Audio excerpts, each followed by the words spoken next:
საქართველოს ყავს პარამიმართულებით უძლიერესი ნაკრები, რაც დარწმუნებული ვარ, რომ გამოჩნდება და რამხელა მოტივაცია არის შეზღუდული შესაძლებლობების ადამიანებისათვის აი ამათი ესეთი წარმატება. 13 სპორტსმენი 12 მედალი ავიღეთ და გუნდურ მეორე ადგილი 25+1 ქვეყანაში.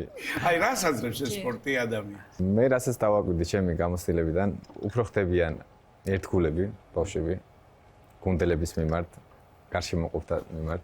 ძალიან მტკიცე ხასიათი უყალიბდებათ. ნერვულ სისტემაზე ძალიან კარგად მოქმედებს.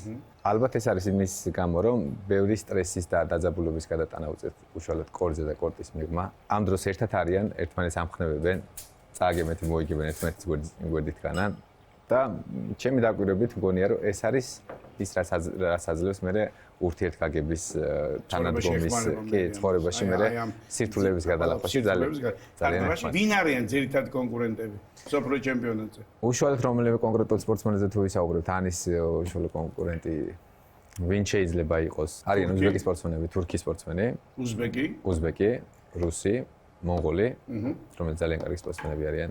თუმცა რო ვთქვათ პროცენტულად რომ შევაფასოთ, ზოგადად არ მიყვარს მათემატიკის არა, რა თქმა უნდა, არ მიყვარს საუბარი, თუმცა სპორტია და ყოველწუთს რაღაც შეიძლება შეიცვალოს. კი, ბევრად მეტი პროცენტული ალბათობა არსებობს იმის, რომ ანი მათთან ყველასთან გამარჯვებით დაასრულოს. თო. კი ბატონო. ანის სოფლიოზე არ უასპარეზია, პირველი სოფლიო ჩემპიონატი იქნება ანისის და არის დიდი შანსი რომ მოვიგოთ. თო. რეიტინგში არის ახლა ანი მეოთხე.